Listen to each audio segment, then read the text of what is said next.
మనందరూ తెలుసు ప్రియాంక రెడ్డి హత్య ఘటన.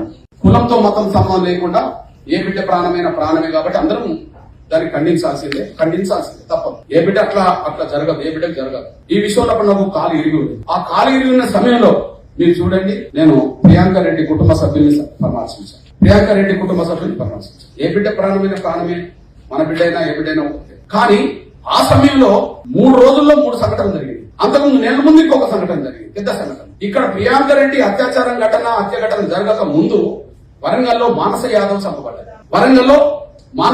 చంపబడ్డాడు. ఇక్కడ ప్రియాంక రెడ్డి నిందితులను చంపాలని దేశం కూడా కూసినట్టుగా మొత్తం రాష్ట్రంతో రోడెక్కేసి, కానీ మానస యాదవ్ కుటుంబంని పరామర్శించే దాఖలాలు లేవు. నేను మానస యాదవ్ కుటుంబం దగ్గరికి వెళ్ళి కాలు ఇరిగినప్పుడే వెళ్ళాను. వరంగల్ ఇటువైపు దేశం కూడైపోతుంది, రోడెక్కింది ఇటువైపు. ప్రియాంక రెడ్డిని చంపిన వాళ్ళను చంపాలి ఉరియాలి చంపాలని చెప్పి దేశం కూడైపోతుంది.